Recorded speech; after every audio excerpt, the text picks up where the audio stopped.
Okay, so part 3 of my pregnancy and motherhood series. आज part 3 में हम बात करेंगे मेरी प्रेगनेंसी जर्नी की 9 month and exactly what happened on the delivery day. और मैं आपको पोस्ट डिलीवरी पोस्टमार्टम क्या होता है फर्स्ट मंथ में वो भी बताऊंगी।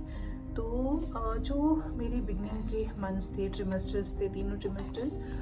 फर्स्ट ट्रिमेस्टर में तो ऐसा कुछ खास नहीं हुआ मुझे, किसी भी तरह की वॉमिटिंग की या फिर इस तरह का जो मॉर्निंग सिकनेस बोला जाता है वैसा कुछ भी प्रॉब्लम नहीं था। सब कुछ बहुत अच्छे से हो गया था। बस एक दिन actually in the very beginning बस एक प्रॉब्लम आई थी। सडनली कुछ ब्लड डिस्चार्ज हुआ था, मेरा कुछ स्पॉटिंग हुई थी। तो मैंने तुरंत अपने गाइनो को इन्फॉर्म किया और उनके पास गई।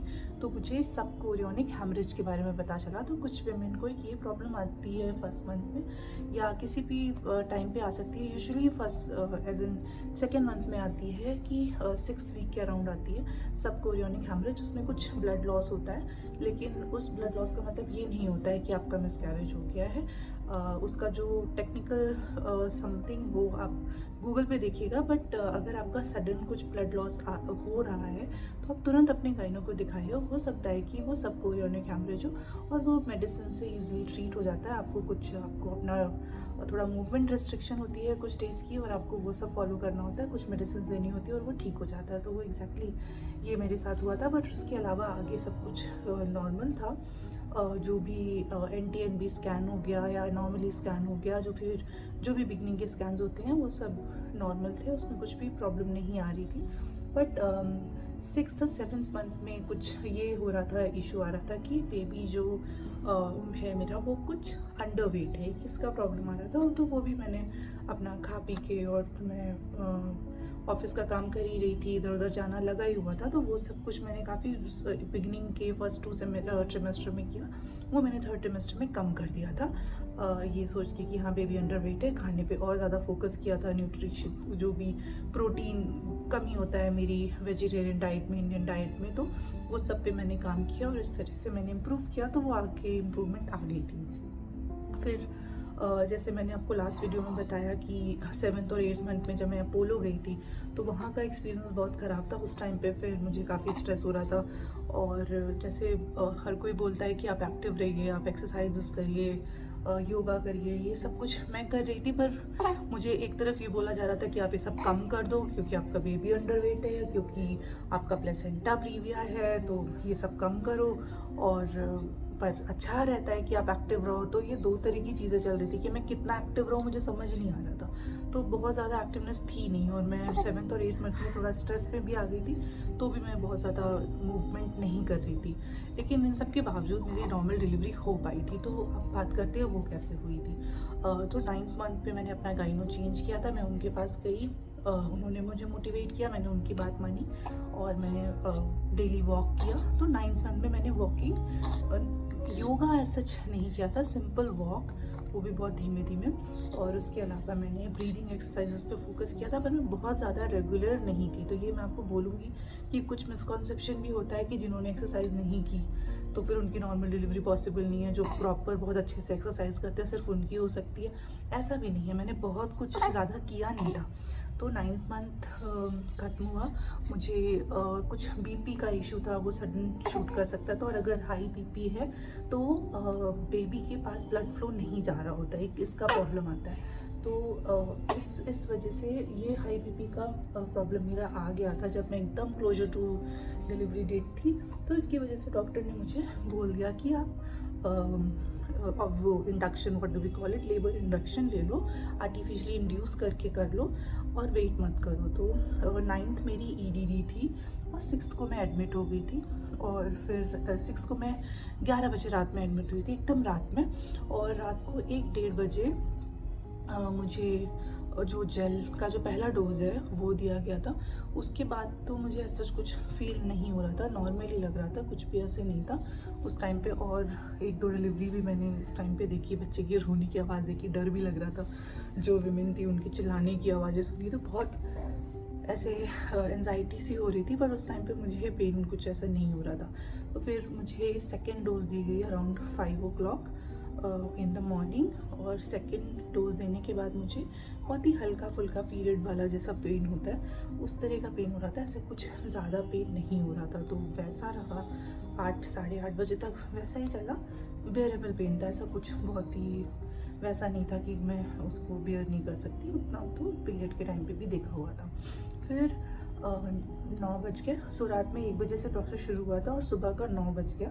9 बजे डॉक्टर आई, मेरी गाइनो की टीम है पूरी 3-4 डॉक्टर्स की, तो one of the doctors doctor Parul वो आई और उन्होंने, और अच्छा तो इन सब के जो फिंगर टेस्ट होता है वो चलता ही रहता है आपका सर्विक्स देखने के लिए।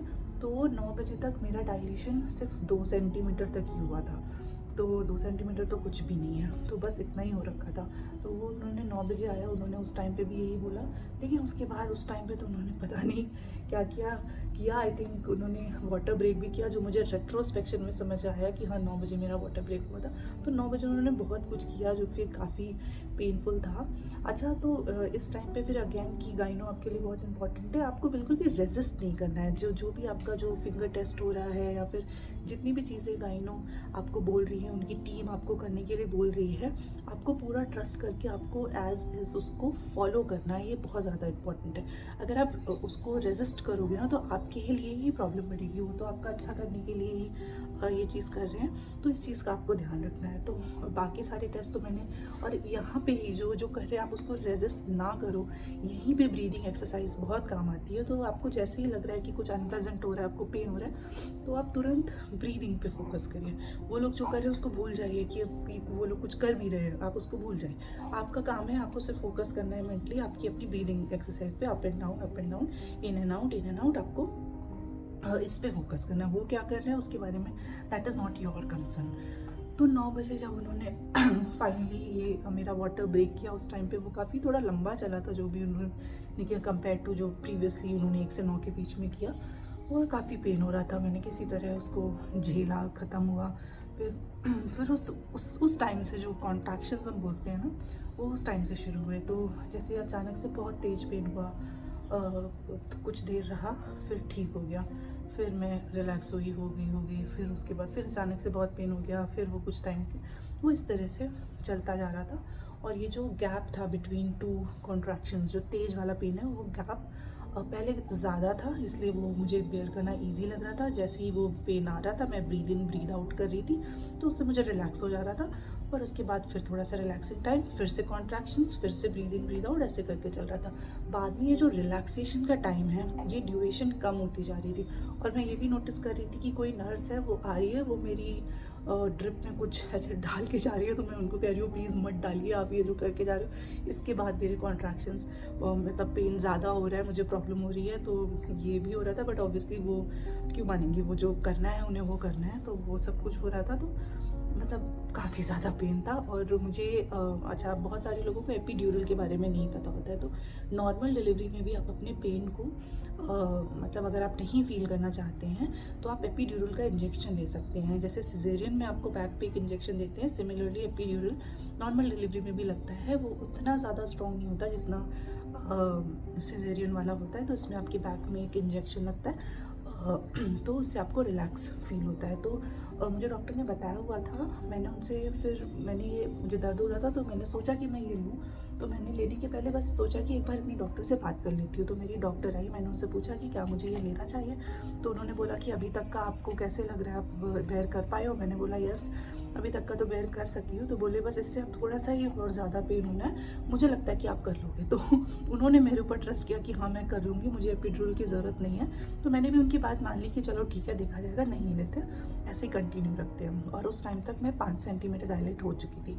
और एपिड्यूरल का जो कॉन्सेप्ट है वो ये है कि आप 2 या 3 सेंटीमीटर डायलेट हो चुके हैं, 3 सेंटीमीटर डायलेट हो चुके हैं, उसके बाद ही वो आपको लगाते हैं। और 7 सेंटीमीटर से आगे अगर आप पहुँच गए तो वो आपको नहीं देते हैं। तो ये आपको ये जो स्वीट स्पॉट है 3 से 7 के बीच का, उसी में एपिड्यूरल मिल सकता है। तो ये होता है। और उसके बाद फिर फाइनली मैंने एपिड्यूरल नहीं लिया।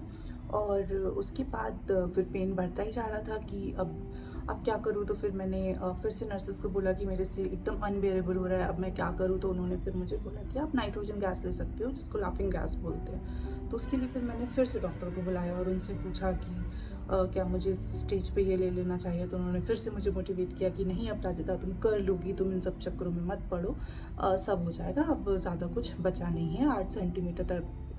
तब उन्होंने मुझे बताया कि आप 8 सेंटीमीटर डायलेट हो चुके हो और 10 सेंटीमीटर बस फिर 2 सेंटीमीटर ही बचा था।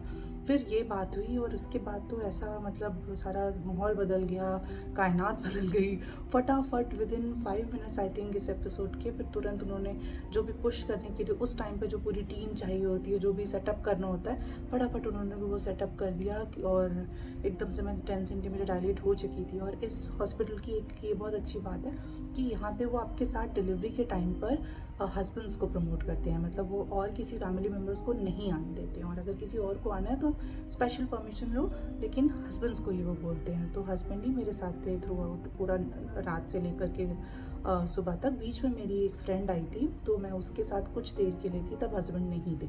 तो जैसे ही ये वाला पुश आउट वाला प्रोसीजर शुरू होने वाला था, उस टाइम पे फिर मेरी डॉक्टर ने बोला कि आप हस्बैंड को ही भेजिए, फ्रेंड को बोला कि आप बाहर जाओ और हस्बैंड को भेज दो, उनको ही होना है इस टाइम पे। तो फिर मेरे हस्बैंड अंदर आ गए थे और उसके बाद तो उन्होंने पूरा विटनेस किया कि ये जो पूरा प्रोसीजर होता है कि मैं कितने पेन में थी और मैंने किस तरह से पुश किया, या जो भी वो जो वीक मोमेंट्स होते हैं किसी एक वुमेन के लिए, आई थिंक उससे ज़्यादा कोई वीकेस्ट मोमेंट हो भी नहीं सकता। तो वो सारी चीज़ें थी उस टाइम पे, ही वॉज विद मी।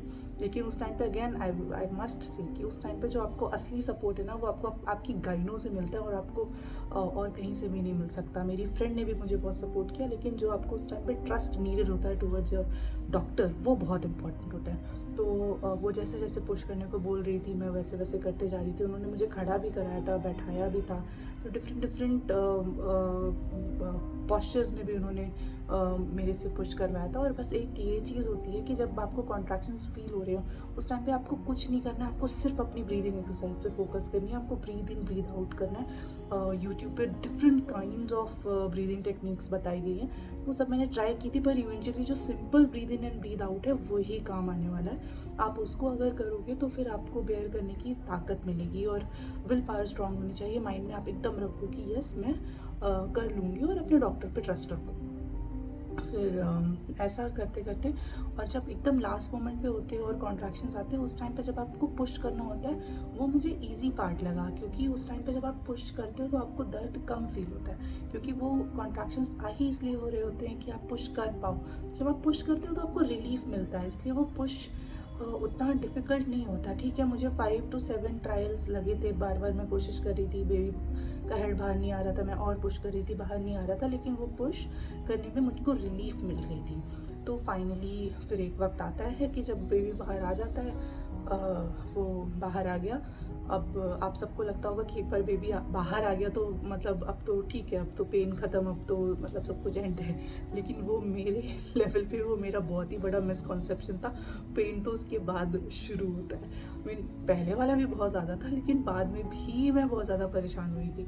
तो बेबी निकल के आई, उन्होंने मेरे चेस्ट पे रखा, मैंने उसको टच किया, फिर वो उसको ले गए साफ़ करने के लिए, हस्बैंड भी साथ में चले गए, और उसके बाद फिर आप अकेले हो, हस्बैंड भी पास में नहीं है, बेबी भी पास में नहीं है, और डॉक्टर्स में भी जो पूरी टीम है मोस्टली चली जाती है, 1-2 लोग ही बचते हैं। और फिर वो लोग आपको वो जो एपिजियोटमी स्टिचेस लगते हैं आपको वहाँ पे, तो उन्होंने वो उसका प्रोसेस शुरू किया। एनेस्थीसिया दिया हुआ था, लेकिन उसके बाद भी आप पेन फील मुझे हो रहा था, और वो कुछ क्लीनिंग करते हैं, पता नहीं क्या क्या करते हैं, वो प्रोसीजर 1 घंटा, मतलब डिलीवरी हो गई, मैं ऑलरेडी इतना एग्जॉस्टेड हूँ, उसके बाद ये सब चीज़ें भी चल रही है, उसके लिए कहाँ से स्ट्रेंथ लाऊँ, क्योंकि मुझे तो पता भी नहीं था ये post delivery after baby is out उसके बाद भी चीज़ें इतनी लंबी खिंच सकती है, उसका मुझे आइडिया नहीं था। तो वो जिस चीज़ के लिए आप प्रिपेयर हो आप वहाँ तक कर ले जाते हो, जब आप प्रिपेयर नहीं हो तो आप क्या करोगे।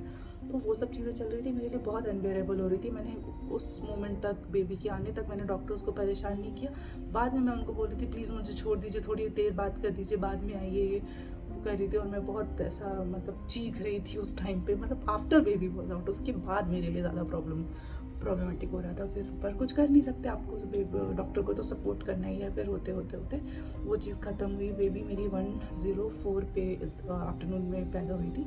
उसके बाद ये सब चीज़ें चलते चलते 2 सवा 2 बज गया, ये सब हुआ। फिर एकदम बुरी तरह एग्जॉस्टेड, मैं फिर डॉक्टर्स मुझे छोड़ के गए, पेन हो रहा था, मैं लेट रही थी। फिर कुछ मेडिसिन उस टाइम पे वो आपको देते हैं जिसकी वजह से आपको शिवरिंग बहुत ज़्यादा होती है। फिर ऐसा टीवी पे मतलब वीडियोस में आपने देखा होगा कि विमेन बहुत ज़्यादा शिवर करती है आफ्टर डे डिलीवर, बहुत स्कैरी लगता है। लेकिन उसमें वो उसको उतना स्कैरी होता नहीं है, इसलिए होता नहीं है क्योंकि वो एक मेडिसिन का साइड इफ़ेक्ट होता है। तो इसीलिए सारी विमेन को जिनको भी वो मेडिसिन टंग के नीचे रखनी होती है वो दी जाती है, तो उनको शिवरिंग होती है। पर वो शिवरिंग इस वजह से नहीं है कि आपकी मतलब बॉडी में कुछ ऐसा बहुत शॉक लगा है, वो एक साइड इफ़ेक्ट है। तो वो शिवरिंग हो रही थी, बहुत ठंड लग रही थी, वो सब मुझे उड़ाया गया। तो काफ़ी ट्रोमैटिक था वो सब, लेकिन वो चीज़ें हो गई। उसके बाद असली फिर ठीक है, फिर उस दिन आपको कैसे क्या बेस्ट फीड करना है सब सिखाते हैं आपको। बिल्कुल मतलब कुछ मन ही नहीं करेगा कुछ भी सीखने का, कुछ भी करने का, क्योंकि आप खुद में इतने ज़्यादा एग्जॉस्टेड होते हो। तो उसके बाद जब मैं घर आ गई, उसके बाद पोस्ट डिलीवरी क्या होता है, घर आने के बाद जब वो एनेस्थीसिया का असर ख़त्म हुआ, इनफैक्ट हॉस्पिटल में ही ख़त्म हो गया था, तो वो बीच बीच में दवा दे के आपके जो पेन शुरू होता है आपको स्टिचेस में, उसको दबाने के लिए दवा देते हैं। वो दवा भी उतनी इफेक्टिव नहीं होती क्योंकि बहुत ज़्यादा कुछ स्ट्रॉन्ग नहीं दे सकते, वो पैरासीटामोल ही देते हैं, तो वो आपको खानी होती है। लेकिन वो स्टिचेस इतनी ज़्यादा पेनफुल होते हैं, और वो घर आने के बाद 1.5 महीने तक मैंने उस पेन को झेला है। तो डिलीवरी का पेन कुछ भी नहीं है, डिलीवरी वाला पेन आप आराम से निकाल ले जाओगे, मतलब बहुत ज़्यादा है, लेकिन कंपेयर टू जो आप घर आने के बाद झेलते हो फॉर नेक्स्ट 4 वीक्स, वो और भी ज़्यादा ट्रॉमेटिक है। वो इतना गंदा पेन था, मैं वॉशरूम तक जाना डिफ़िकल्ट हो रहा था, बेड में लेटना मुश्किल हो रहा था, और आपको ब्रेस्ट फीड भी उसी सिचुएशन में कराना है, और उस टाइम पे डिफरेंट चीज़ें हो रही होती हैं। उस टाइम पे मेरे घर में एक पूजा भी रखी गई थी, वो किस तरह से निकली है, मतलब बहुत डिफ़िकल्ट होता है वो 4 वीक्स। काफ़ी ज़्यादा पेन था, कुछ खाने पीने का मन नहीं करेगा, आपको उठने बैठने का मन नहीं करेगा, और बेबी को तो आपको टाइम देना ही है। ये सब चीज़ें डिफ़िकल्ट है, तो इसके लिए आपको माइंड मेकअप करना चाहिए, और ये सब चीज़ों को सोच के ही आगे बढ़ना है। इसीलिए मैंने आपको पार्ट 1 में बताया था कि अगर आपके पास स्ट्रॉन्ग रीज़न नहीं है टू हैव अ बेबी, तो आप सच में गिव अप कर जाओगे, आपको बहुत प्रॉब्लम होगी। लेकिन अगर आपके पास स्ट्रॉन्ग रीज़न है और आपको पता है कि ये सब होने वाला है, तो फिर आपको कहीं ना कहीं एक हिम्मत आएगी कि आप निकाल ले जाओगे। फिर होते होते फिर दिसंबर आते आते फिर मेरा ये पेन ख़त्म हुआ, और एज थिंग्स स्टैंड टुडे अब ठीक है, मैं उतना स्ट्रॉन्ग नहीं फील कर, मेरी बॉडी अभी उतनी अच्छे से रिकवर नहीं हो पाई है कि जैसे मैं कथक करती हूँ तो उसमें मुझे स्पिन्स लेने होते हैं, मुझे जंप करनी होती है, तो इस तरह की चीज़ें करने में अभी मैं उतनी स्ट्रेंथ नहीं है मेरे पास, या इवन वॉक भी करनी है तो मैं बहुत लंबी वॉक नहीं कर सकती। तो अभी ऐसी सिचुएशन है, और ये सब धीमे धीमे होते होते रिकवरी आएगी। But so this is it, ये था मेरा डिलीवरी का और पोस्ट डिलीवरी पोस्टमार्टम एक्सपीरियंस। अभी इस पर मैं कुछ चीज़ें और भी ऐड कर सकती हूँ, वो मैं आपको अपने पार्ट 4 में बताऊँगी, which is about is motherhood really magical और नॉट। तो ये पार्ट 4 होने वाला है, बने रहिए मेरे साथ till next video. Bye bye.